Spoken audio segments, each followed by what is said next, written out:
Christmas tree was still lit when I found the envelope.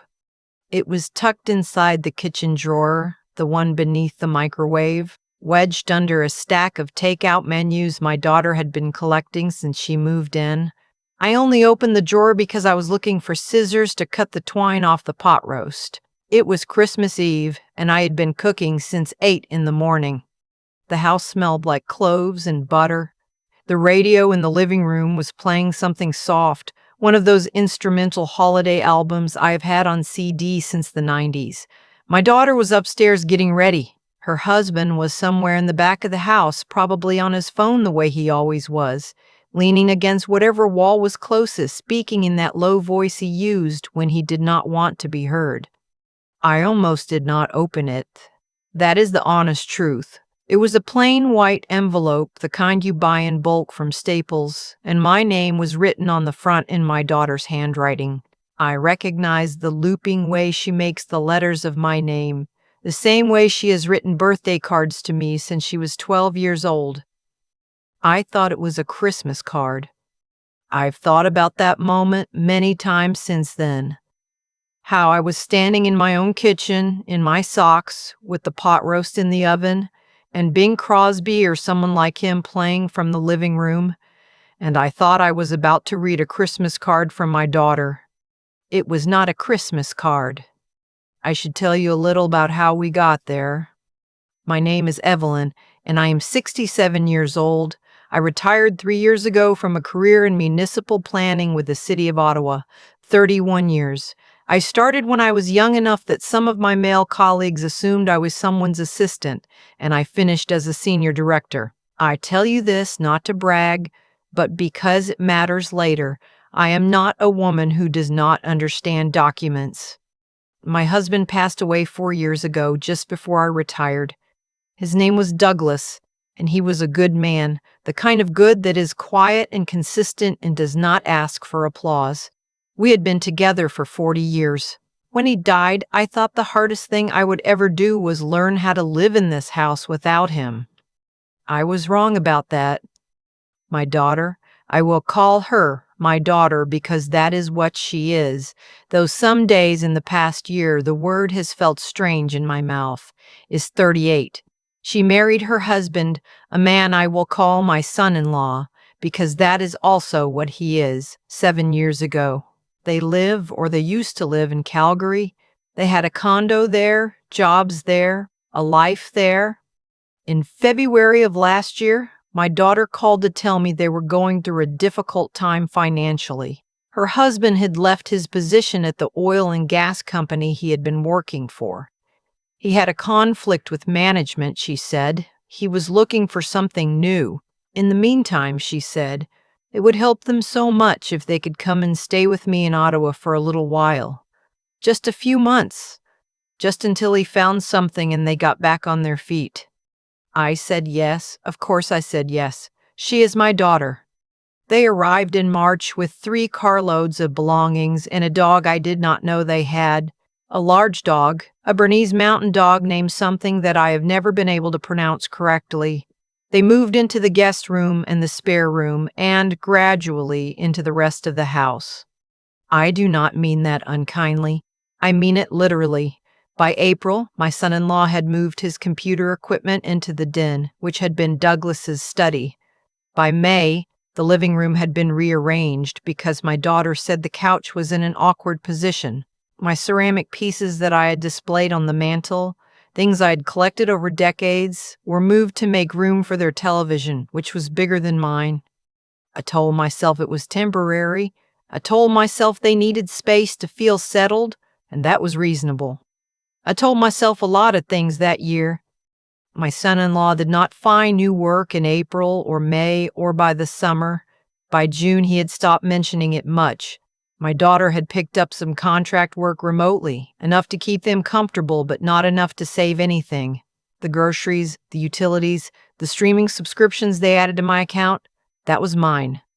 When I went to the dentist in July and the receptionist asked if I was still at the same address, I realized the billing address on their credit card had been changed to my house. I noticed things and said nothing because I was afraid of the conversation. That is the part I am least proud of. I was 66 years old and I was afraid to have an honest conversation in my own home. I want to be truthful about that. By autumn, things had shifted in ways I could not quite name but could feel. My son-in-law had started making comments about the house, not complaints exactly, more like observations. How much a house like this might be worth now given the market, how much it would cost to maintain on a fixed income. He said fixed income the way some people say it, as if it were a kind of illness. One evening in October, I overheard him on the phone in the hallway. I was coming down the stairs and he did not hear me stop. He was talking to someone about real estate, about an assessment, about timing. I caught only a few words before he noticed me and changed the subject, but the words I caught stayed with me. Equity, transfer. If she agrees. I went to bed that night and lay awake for a long time. I told myself I had misheard. I told myself I was being paranoid. Douglas had always said I had a talent for imagining worst cases, and he meant it affectionately, but I used it against myself that night. I decided I had jumped to conclusions. I decided to let it go. Christmas came. My daughter had offered to host, which I thought meant she would cook. I'd hosted Christmas for 40 years, and Douglas was gone, and the children, my son and his family, who lived in Halifax, were coming, and I thought perhaps this year I could simply arrive at my own table and sit down and be a guest. That is not what hosting meant to her. What it meant was that she would plan the menu and decide who sat where and choose the decorations and make sure everyone knew it was her event. What it meant was that I would cook most of the meal because she needed help and she knew I knew how. And it would be so nice, Mom.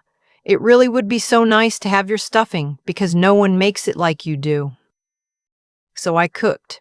I cooked the turkey and the stuffing and the roasted vegetables and the cranberry sauce from scratch, the way my mother taught me and her mother taught her. I made a buttered tart square because my son had loved them since he was small. I made a salad because my son-in-law was apparently watching his sodium, a detail I learned at the grocery store when my daughter called to remind me not to get the wrong olives. My son arrived with his wife and their 2 children on the 24th. It was good to see them. My grandson sat beside me at the table and told me very seriously about a book he was reading, and for that hour I felt like myself. I felt like the woman I had been before that year began. Dinner was served and it was good, and everyone said it was good, and the credit moved around the table the way it does in families, gathering toward the people who made the least and had the loudest voices. After dinner, my daughter and her husband went to visit his cousin who lived on the other side of the city.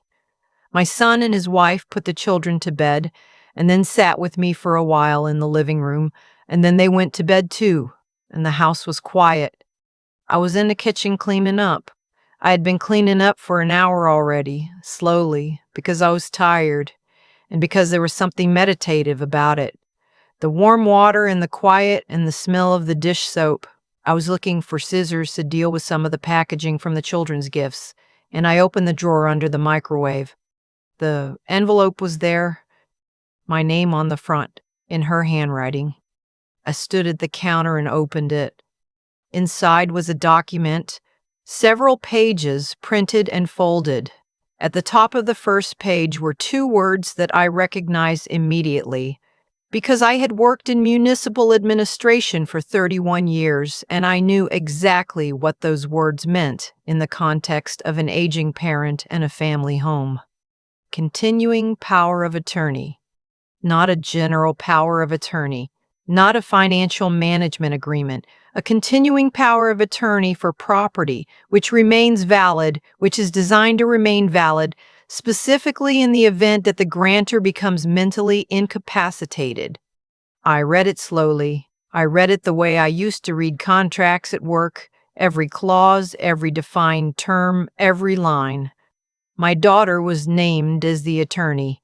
Her husband was named as the alternate attorney in the event she was unable to act.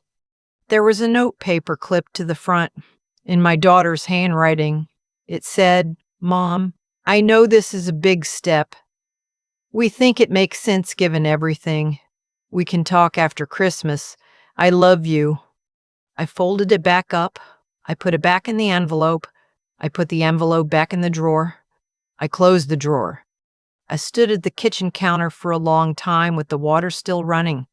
I was not panicking. I want to be clear about that. I was not the kind of woman who panics. What I felt was something colder and quieter than panic. It was recognition. It was the feeling of understanding something that had been arranged behind your back and realizing that the arrangement was nearly complete.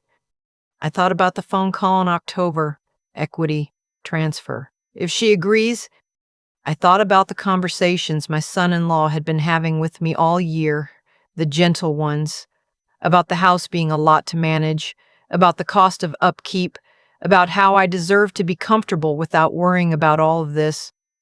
I had taken those conversations as concern. I understood now that they were something else. I turned off the water. I dried my hands. I went to bed. I did not sleep. In the morning, Christmas morning, everyone came downstairs and the children opened gifts and my grandson showed me his new book and my granddaughter sat in my lap and ate a piece of butter tart with the focused pleasure that only small children are capable of. I watched my daughter across the table. I watched the way she smiled. I looked for something in her face that would tell me who had initiated this, who had decided, who had drafted it and had it printed and tucked it into the kitchen drawer in my house. I could not find it. That was the hardest part. She looked like my daughter. She looked like the girl I had driven to ballet and argued with about homework and sat beside in the hospital when she had her appendix out at 19. She looked like the person I loved. I said nothing. My son and his family left on Boxing Day. My daughter and her husband went to the gym. I sat at the kitchen table with my coffee and my phone, and I made 2 calls. The first was to my family lawyer, whose home number I had because we had worked together for years, and he had handled Douglas's estate. He did not answer, it being Boxing Day, but I left a message that said, "I need to speak with you as soon as possible about a legal matter. It is urgent. Please call me back." The second call was to my financial advisor at the credit union, a woman I had worked with for 12 years. She did not answer either. I left a similar message. Then I sat there and I thought clearly and carefully, the way I had been trained to think in a career that required it. I thought about what I knew. I owned the house outright. Douglas and I had paid it off 11 years ago. I had a pension from the city, a good one, a defined benefit pension, which meant my monthly income was fixed and secure and did not depend on anyone else. I had RSPs that had converted to a RRIF. I had a TFSA. I had savings. Not wealthy, but solid. The kind of solid that takes a lifetime to build. I thought about what would change if that power of attorney were signed. Then I thought about what I needed to do before anyone asked me to sign it. I spent the next week being careful. I cooked, I smiled, I asked about my son-in-law's job search with the same polite interest I had always shown. My daughter raised the power of attorney once gently on the 28th. She said she had left something for me to look at and she just wanted me to know they were there for me, that they wanted to help. I said I had seen it and I would think about it, and then I changed the subject to the weather, which in Ottawa in late December is always available as a subject.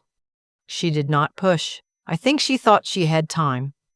In the first week of January, I met with my lawyer. I told him everything. He was quiet in the way that lawyers are quiet when they are listening carefully.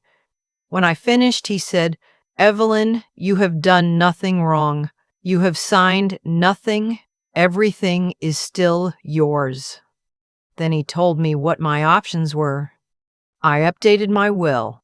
I changed the designated beneficiaries on my RRIF and my TFSA to my son into a trust for my grandchildren.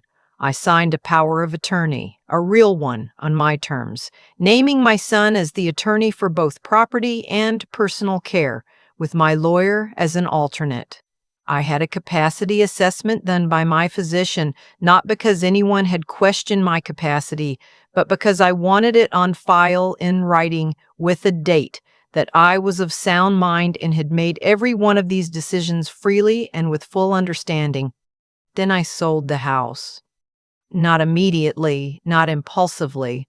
I spoke to a real estate agent in late January and listed the property in February. The market in Ottawa was what it was, and the house sold in 11 days. I did not tell my daughter or her husband until after the conditional period had passed and the sale was firm. I told them on a Tuesday evening. We were in the kitchen. I made tea first, the way I always do when there is something to be said. I sat down across from them, and I told them that I had accepted an offer on the house, that the closing date was in 8 weeks, and that I had made arrangements to move into a 2-bedroom unit in a retirement community in Canada that I had visited twice already and very much liked. My daughter stared at me. Her husband's face went through several things very quickly. She said, "Mom, why didn't you tell us?" I said, "I am telling you now." She said, "We don't have anywhere to go." I said, "You'll have 8 weeks to make arrangements. That's reasonable notice." She said, "This isn't what we expected." I looked at her for a moment. I thought about the envelope in the drawer, my name in her handwriting, the word incapacitated written into a document she had printed and folded and left for me to find on Christmas Eve. I said, "I know it isn't." There was more conversation after that. There were tears, some of them real. Her husband said things about fairness and about family and about what I was doing to them. I listened. I'd been a director in a city department for 15 years, and I had sat across from people who were very unhappy with decisions that had already been made, and I knew how to remain calm through that. When it was over, I washed out the mugs and I went upstairs to bed. They found an apartment in Gloucester by mid-March. They had more capacity to do so than they had let on, it turned out. My son-in-law had accepted a contract position sometime in late autumn. I learned this from my daughter in one of our later conversations, offered as if it were a minor detail. They had been saving money, quietly, for reasons I could not entirely account for, while living in my house and eating at my table and managing my grocery deliveries and adding their subscriptions to my accounts. I moved into my unit in Kanata on a Thursday in April. It was a bright day, cold still but bright, the kind of day that feels like a promise. 2 of my friends from my old neighborhood helped me carry boxes. My son drove up from Halifax and stayed for the weekend and helped me put together the bookshelf and hang the pictures and figure out which cupboard made the most sense for the coffee things. The unit is smaller than the house. It is much easier to keep clean. There is a courtyard outside my window with a garden that other residents tend in the summer, and they have told me I am welcome to join them, and I think I will. My pension deposits on the 15th of every month. I have not worried about my accounts since April. My daughter and I speak sometimes, not often. There is a conversation waiting between us, a real one, and I do not know when we will be ready for it. I love her. That is the thing about this, that no one who has not lived it quite understands. The love does not go away. It just becomes one of several things you are holding at the same time, and some days it is heavier than others. But I wake up in my own space, on my own schedule, and I make my coffee and I open the window a little and I listen to whatever the day sounds like, and I think, this is mine. I earned this. All of it, the pension and the savings and the quiet and the view of the courtyard. I earned it in 31 years of work and 40 years of marriage and 67 years of living carefully and paying attention. Nobody gets to take that from me, not without my signature, and I will never sign something I have not read. I've been thinking about the drawer, the one under the microwave. I've been thinking about what it means that she put the envelope there, in a drawer I use every single day, and then waited. I do not think she is a bad person. I have sat with that question long enough now to be honest about it. I think she convinced herself it was the right thing, that I was getting older, and the house was too big, and someone needed to be practical. I think she let her husband shape that story over months, slowly, the way water shapes stone, until she believed it. That is its own kind of failure, not cruelty exactly, but a failure of character. The decision to let someone else do your thinking for you and call it love. What I know is this: actions have weight, they accumulate. Every small decision my daughter made over that year, to say nothing when her husband moved into Douglas's study, to let me cook while she planned, to tuck that document into a drawer and wait for Christmas to pass, each one of those was a choice. And the consequence of those choices was that she lost the house she thought she was inheriting and the closeness she thought she still had with me. That is not punishment. That is simply how things work. What we do quietly when we think no one is paying attention shapes everything that comes after. I think about what I did right, and I try to be fair about that too. I paid attention. I did not talk myself out of what I had heard in that hallway in October. I let myself know what I knew, even when knowing it was painful. That clarity, the willingness to see a situation honestly rather than comfortably, is something I worked for my whole career. 31 years of reading documents, of asking the question underneath the question, of not accepting the first explanation when something did not add up. I did not always use that skill at home the way I used it at work. That year taught me I had to. And then I acted, not in anger, not dramatically. I made phone calls on Boxing Day. I sat with my lawyer. I understood my own finances well enough to know exactly what I had and what needed protecting. The capacity assessment, the updated will, the beneficiary changes. I did not do those things because I was afraid. I did them because they were correct. Because a woman of 67 who has worked and saved and built a life is entitled to make decisions about that life with a clear head and nobody's signature required but her own. There is something I want to say to anyone watching this who is in the middle of something similar, who is maybe in the early part of the story, before the envelope, before the drawer. Pay attention to the small things, the comments about the house, the phone calls in the hallway, the way someone starts to manage your schedule or your grocery order or your doctor's appointments. Those are not nothing. Trust the part of yourself that notices. And know your own documents. Know what you have signed and what you have not. Know who is named in your will and why. Know the difference between a power of attorney and a continuing power of attorney, because that difference matters enormously. The people who love you correctly will be glad you know. The people who do not will not want you to. I wake up in Canada now, and I make my coffee, and I open the window, and I listen. It is enough. It is more than enough. It took me 67 years and one Christmas Eve to understand that protecting what you have built is not selfishness. It is the last great act of self-respect.